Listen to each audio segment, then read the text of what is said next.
here today in celebration of our 8th cookbook, the Mediterranean Diabetes Cookbook, 2nd edition.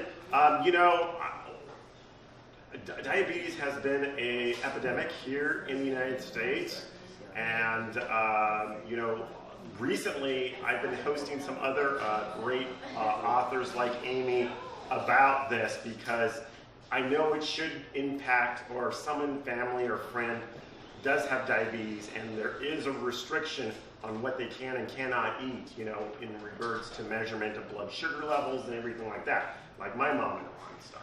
So anyway, I think this is a really important topic when you talk about culinary and eating foods that helps. Doesn't replace any other thing, but definitely helps because it lowers the sugar levels and whatnot. And even though for many people who are diabetic and you feel sorry for them because they have to go on such a restricted diet, you have books like this that make them not feel that they're on this diet restriction or whatnot. But we're going to hear a lot from Amy. I know every time I turn on social media and Facebook and whatnot, Amy's like, you're like somewhere in another country or in an embassy. She is really out there. We're excited to have her back, and she's going to introduce today's menu. So Amy, take it away. Thank you all for coming. What a huge pleasure to have you back, especially the people that I already know and the new people. It's an honor to be with you here today. So as Robert was saying, diabetes is an important issue, and I just want to get it out there. You don't have to have diabetes to appreciate the book. It's not only diet food. Nobody will know if you don't tell them that they're diabetes-friendly recipes. My mom had diabetes when I was growing up, and I was a family cook, so I had to make our food fit into her lifestyle plan. And like a lot of people, I didn't want to cook twice. I just wanted to cook one meal. So I said, what's the best tasting food that we can get out of these particular ingredients that she's allowed to eat? Then later on, after a certain while, I said, okay, what can give us the most bang for our buck? If we're going to be using these ingredients, what's the way we can combine them to prevent diabetes, help keep blood sugar levels even, and just help people feel better? So this is just the way I eat. It doesn't have to be for any specific diet, but it will help people if they do have, they want to be anti-inflammatory, diabetes-friendly, heart-healthy, all those kind of things. And they're all from the Mediterranean diet, so that's great.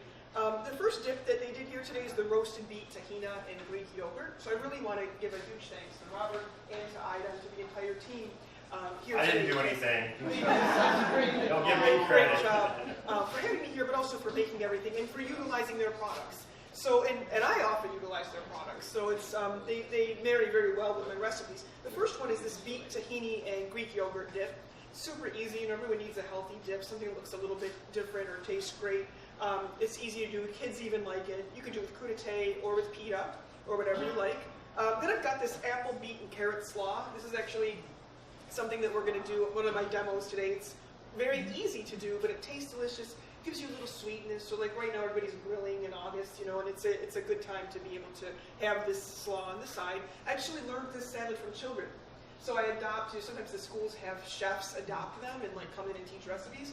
And I went to this one school in DC one day, and the kids were like, Miss Chef Amy, they call me Miss Chef Amy, we want the ABC salad. And I was like, what's the ABC salad? And then they were like, apples, beets, and carrots. So we made it, and they were cheering. And I said, okay, if any salad has kids cheering, that's the salad we want to do. So that's that one. Grilled Italian vegetables, grilled Italian vegetables. But peppers, zucchini, eggplant, all of these wonderful flavors that you all have in season right now, and it tastes so great. Later on, you do the grilled vegetables for one meal, maybe for your cookout or whatever. Then tomorrow you can puree them and make them into a soup or into a pasta filling, or put them on a salad, or make them into a frittata. This dish is like the gift that never stops giving, because you can make a week's worth of meals out of that one little dish. Then we have our peach, black bean, and citrus salsa. So it's National Peach Month, so I like to do a lot of peach recipes.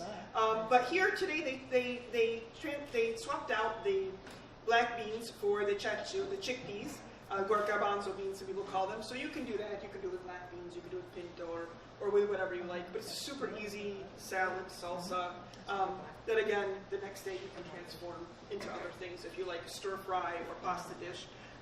They did a cooked quinoa that they have here at Melissa's, ready to go, in place of the couscous that I would normally do with this Moroccan couscous. So Morocco is one of the places I do culinary tours in. It's really fun. And one of the things we do with people when we go there is we teach them how to make the couscous from scratch. and actually to roll it, when it comes out of the steam, it's like very hot. You have to do this kind of thing, and it very fast because it's boiling. And so this kind of is that. This is the vegetable tagine has 7 different vegetables in it. So 7 is a lucky number in Morocco. I like it because obviously 7 vegetables are good for you. You get all the nutrients, but it's also traditional. So it's a vegetarian dish. Then another thing I'm going to demo are the shrimp, cucumber, and boursin tartines. Super easy, great thing to eat, picnic, poolside, easy dinner. You come home from work and you're tired, you just have these with a little salad and a glass of white wine or Prosecco, and you're very happy. And then we do the grilled fruit with the vanilla. Today we're using these wonderful peaches that they have here, but they work great with plums, works really nice with apricots, apples in the winter. And if you don't want to grill them, you can do that. You can roast them in the oven. But just a couple minutes of the heat really helps to bring out the caramelization of the fruit. It makes them taste really sweet. They almost have like a candy taste, even if they're just fruit. Then we have another, could be a snack or post-workout, pre-workout, kind of a little treat or dessert bite, date, almond, and sesame balls. So they look kind of plain, but this with a little bit of cardamom coffee or tea after a meal just really helps to work that sweet spot. Dates, of course, you all have them in California, and I often get my dates from Melissa's because I spend a lot of time in the Middle East, especially like in the Arabian Peninsula. Dates are a big fruit there, and they use them for everything. My first cookbook, Arabian Delights, has a whole chapter on dates. But here they're hard to find, so I often get them from Robert and transform them into all kinds of different things. Date and date syrup is a great sweetener, great replacement, for sugar. So thus those. I hope you like the little sample that we have for you today. All right, well, welcome everyone. Today our guest here at the Melissa's Kitchen, this is not her first time, this is actually her second time. This is not her first book, but this is actually her 8th book. We're here to celebrate with Chef Amy Riolo. She's in the States at this time, and we're celebrating her newest book, the Mediterranean Diabetes Cookbook, 2nd edition. But let me tell you a little bit about our friend Amy. She's an award-winning author, chef, cooking show host, and Mediterranean expert. She makes frequent appearances on television and radio programs, including Fox TV, CBS, ABC. The list goes on and on. Travel Channel, Martha Stewart Living. If you've watched anything about the Mediterranean food, one way or another, Amy finds her way at those events, usually as the key speaker. She appears weekly in a 90-second cooking video titled Culture of Cuisine, which airs nationally syndicated on about 28 different channels across the United States, reaching about 250 million people. Her work has also appeared in multiple magazines. She resides in Maryland, so she does a lot of articles there at the Washington Post, CNN, USA Today, Cooking Light. The list, again, goes on and on. This is actually her 8th book of many to come. She has become a cookbook machine. I don't know when she finds the time in between all of her travels and cooking tours, which bring her to not only Italy, Greece, and Morocco, but you should check out her website and get onto one of her tours and enjoy the Mediterranean and Europe with her. But today, I'm going to let our guest now speak, Chef Amy Riolo. Thank you so much. Thank you all once again for coming and for being part of this event. I'm really grateful to be able to share the experience with you. Grateful to Robert and Darren, Ida and Raquel, and the whole team here who has been doing such a great job to bring this forward. It looks like, they make it look so nonchalant, but it's really a lot of work behind the scenes. And thank you all for your attendance and your cooperation. So August is National Wellness Month, and a lot of people are really surprised to learn we're talking about diabetes. In America now, unfortunately, the rates are 1 in every 2 American adults has either diabetes or pre-diabetes. When I started, it was 1 in 11, and that was horrible. That was epidemic level. Now it's 1 in 2. So, a lot of people say, well, I don't have diabetes, I don't have to eat that way. And it's kind of like, no, we really all should kind of be eating this way so that we can prevent diabetes and prevent a lot of other illnesses. And, luckily, the food within the Mediterranean region helps to set us up for good health and all, whether it's brain health, cognitive health, or gut, or heart, health, any kind of thing that we're looking at, the Mediterranean lifestyle is really good for it. So this year, U.S. News and World Report actually rated the Mediterranean diet the best overall diet because of ease of use and things like that. And some of you might remember when I came a few years ago for my alternate Mediterranean diet cookbook, I had to preach a lot about why to do the Mediterranean diet. Not as much in California because you're really ahead of the curve in terms of wellness, but when I started, this is the second edition, when I wrote the first one in 2011, most of the book was dedicated towards why people should do the Mediterranean diet and what it is and the lifestyle. Nowadays, everybody knows, so thankfully I could just kind of get right into the food and get right into the lifestyle. And so the book itself is very different from the first one. It's organized like the Mediterranean diet pyramid, but within each chapter, I go from A to Z in terms of the protagonist ingredients. So like in the plant-based food, we actually start out with apples, and then we go to artichokes and asparagus and things like that. So whatever produce is in season, people could just go. I wanted to do a seasonal book, then it occurred to me, what you all have in season is not what is in season in Montana or what we have in Washington, D.C. or New York. So I did it by ingredient. And I feel like I kind of came full circle in my career and with the cookbook because that's how I started out cooking. Way back in the day, my grandmother's cookbooks, a lot of the old Mediterranean cookbooks, whether from North Africa or Greece or Italy, they listed things in terms of ingredients, not in terms of type or in terms of the meal pattern. And so I used to hate that as a kid, but now I totally see the relevance of it, and I went back and started doing that again. So as you look through the book, you'll be able to see that, and it works very well with Melissa's because that's what they do is produce and ingredients. So they kind of clump things and organize them in terms of the particular, whether it's beets or carrots or apples. And so we're kind of getting back to that, and it's a wonderful way to look at books. But one of the first kind of tips that I give people is that food is a byproduct of lifestyle in the Mediterranean region. It's not the other way around. Nowadays, because food is very popular and it's to be a chef is kind of to be a rock star, we like to think that it's the food first and then the people, or it's the food first and then the concept. No, there was a concept first that we had, and then there came the food, whether it was the pagan religions or then the monotheistic faiths, but there was always a real hidden meaning behind the reason why people eat. And this is an example I took many years ago at the Agricultural Museum of Cairo on mortuary offering breads. And this was specific to the Jewish community, which I think is really cool because in ancient times the pharaohs used to give offerings of food in the tombs for the afterlife. They want people to be nourished in the afterlife, so they had food mummies, roasts that they would wrap up and things, and also breads. This was in the Jewish community. So even though this has nothing to do with the Jewish religion, at that time these were the types of things that people were doing. Also grains, in the Mediterranean culture. So we've got the quinoa today. We had originally the couscous on, but of course quinoa came from the New World. But it's very hard for us nowadays to wrap our minds around how important grains were in ancient times. They were a commodity. They were worth their weight in gold. That's how people traded and bought things. And the whole ancient Roman Empire was built on the grain and the wheat that they obtained from North Africa. Barley was used most often prior to wheat, and still in Greece and a lot of different places you still find a lot of different barley being used in bread. Very healthy for us, easier to digest. Then of course we have Magna Graecia, so Greater Greece in the south of Italy was being formed and colonized by the Greeks. There are a lot of amazing traditions that started there with food. Also, so a lot of the wine, for example, that we have in our region, the Galiolo grape and the Ionico grape, were actually brought back to Greece and served to the Olympic champions.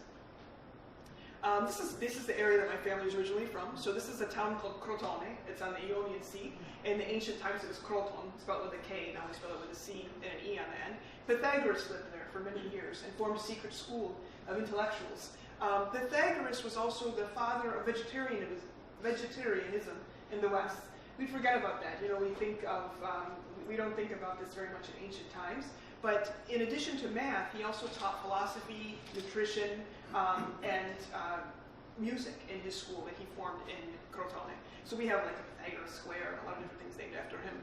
And we had pasta. They were called lagane in southern Italy since the 8th century before the Common Era. So there's a lot of people think that Marco Polo brought the pasta over. He may certainly have brought noodles with him, but we did have it many, many centuries earlier in Italy. And the lagane comes from the Greek word lagana, which is the bread that's eaten on Clean Monday before Easter. So how we turned it from bread into pasta, I don't know, but this is how it got its name.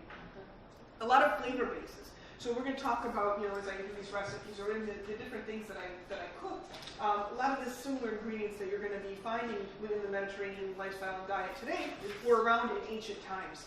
Aromatics are our greatest hope in terms of giving food not only nutritional benefit, but flavor when you're trying to cook more healthfully. So, a lot of people want to give up salt, they want to give up fat, but where do you go? You have to turn somewhere for flavor. So the onions, the garlic, the leeks, all the different herbs, these are the things that give us a lot of flavor, but then of course, they boost up the nutritional component as well. Green gold, so olive oil, obviously very, very important, and has been cultivated since the 8th century before the Common Era. Many, 8,000 years ago, we're thinking Mesopotamia is where it originated from, and then came down into Europe, was used as a medicinal, it was used as makeup, it was used to preserve things, it was also used for a culinary ingredient.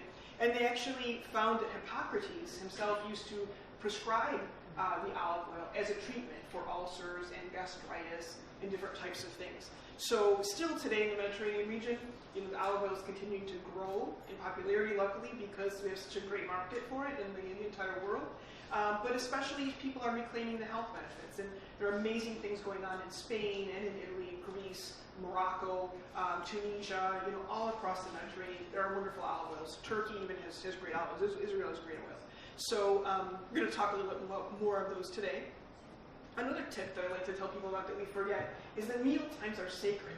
When everyone here loves food, so I don't have to preach that too much to you, but if you look on mainstream television and on the advertisements that are out there, when they're pushing 60-second things to microwave, meal times are not sacred for the mass part of our community. And even if they were, that would change because of all of this advertisement that's going on, telling people that they should want to spend more than 60 seconds to prepare something.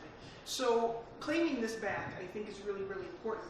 And there are different quotes. In Italian we say "alla tavola non si invecchia," which means sitting at a table no one gets old. And then this is a saying: sit at dinner tables as long as you can and converse to your heart's desire, for these are the bonus times of your life. And this was a saying by the grandson of the Prophet Muhammad. So different cultures, different religions, but all around the Mediterranean, everyone shares this sentiment. And that's very, very important, because it's not like you're eating and then you're going to go and do something. It's you're eating and you're doing something. That is the thing that you're doing. And everything else, fits around that. So I have this picture here, this restaurant. This is a place where we take people in Abruzzo, in Italy, during the grape and the truffle harvest tour. And my two partners are over there on the left, and then some of our guests are in the rest of the seats. And this particular restaurant was started by a beekeeper who wanted to open a restaurant to showcase his honey high up in the mountains near this beautiful castle of Roccascalegna, which is like the emblem of Abruzzo. He opened a restaurant for us on his name day, which is also the patron saint of the town, so it's normally closed. And he brought us in, so we're thinking he's going to want to get us in and out, right, because he opened just for us. Instead, we got there at 11:30. Our only other appointment was at 4:30 at the Olive Oil Grove, which I ended up privately leaving an olive oil from, but we'll talk about that later. So 11:30, we have to leave at 5:30. We told him, we said, Cosimo, we probably have to leave here at 4:30 because we've got to go to the olive oil place at 5. So he looks at us, very scared. He looks at me and my partner and says, okay, it's 11, and he's like doing the math, 12:30, 1:32, 33, 34, 35. Okay, because you're in a hurry, I'll get you in and out of here. Appetizer, first course, second course, third course, dessert, cheese and fruit, coffee, liqueur. You will be out of here, don't worry, by 4:30 because you're in a hurry. So that's it. That's what we're missing the most. So also there's a tradition of something called the sagre. So sagre comes from the Latin word for sacred, and now in Italian we say sacra. But these were actually food festivals that were started during pagan time. So we're coming up upon harvest time. August is usually September harvest time in the world, and they had all of these festivals for the different agrarian gods, different in order to give thanks for whatever was produced. And so then they started having festivals around those, and then a lot of times in early Christianity they forbade those festivals because they felt like they were paganistic. Then they brought them back again. Italy's really big on the sagre, and they, a lot of times slow food will protect the different, even in Tunisia they have the Festival du Pain, and for bread, and one for couscous and different things. They'll start to promote them, but the whole town comes out. This is a picture with the Madonna, so it's a religious festival, But sometimes they combine the religion and the fruit and the produce. Sometimes it's just produce. Sometimes it's just religion. But it can be this is pepperoncino, the pepperoncini earrings, because from Calabria, this is our most important. And you all have hatched chilies, so that's something we have in common. Very, very important. But it's important also culinarily, because say by the time the person, a kid grows up in a region like this, and every year you're going to the piazza because it's a pepperoncino festival. By the time you're 6, you're going to have an idea of all the 50 million different ways that you can prepare a pepperoncino, because you're walking around that every year. And so it's like the best education, because they're celebrating produce, and produce is the most beneficial thing that we can eat. So that's a little bit of what I like to highlight in the region. So this is an example of Saturn, for example. And then when Christianity became popular, all of the agrarian gods were replaced by saints. But the benefit was, within the church, there were many more saints than there were gods. So instead of just having the one agrarian god, you now had a saint who protected wheat. You had a saint who was the patron of pastry chefs. You had a saint who would do the other crop. Saint for the fishermen. And it provided for the people who were producing the food a lot of different kind of benefits and way to worship. But it also helped the sagre to continue. Again, not because of the food, but because of the spiritual things behind it. And of course, food is medicine. So now culinary medicine is popular. It has a term. I collaborate a lot in the Washington, D.C. area with Dr. Sam Pappas, who's a Greek-American doctor, and we have a lot of handles called at Culinary Med Life. He does the medical part, I do the culinary part, and we talk about different ways in which people can use food. I also taught a cooking class series around this concept with different things. And a lot of the recipes from this and a lot of the information is all in my blog, so you can go there and access like an anti-inflammatory diet or brain health diets and things like this. That is pretty much found within the Mediterranean lifestyle anyway, effortlessly, because the recipes taste great, but they happen to adhere to a lot of these tenets. So one of the things, a quote that I like to give is approximately 70% of the modern doctors were able to prove 70% of the ancient Egyptian things in their medical texts to be true. And I tell you, that doesn't mean that the other 30% isn't true. Maybe we haven't gotten there yet. But this type of thing is not new. We're always going back into traditional Chinese medicine, traditional Egyptian, Indian, Ayurvedic, to prove these things. And this is the last one I'll end with for the PowerPoint, because it's also the base of the Mediterranean lifestyle, is communal eating. So if you look at the Mediterranean diet pyramid, right, the base of it is often get physical activity and then eat meals with others. Eating communally, really, really important base of the Mediterranean lifestyle, because they've proven, in addition to the nutrients, there's a lot of psychological effects to eating together.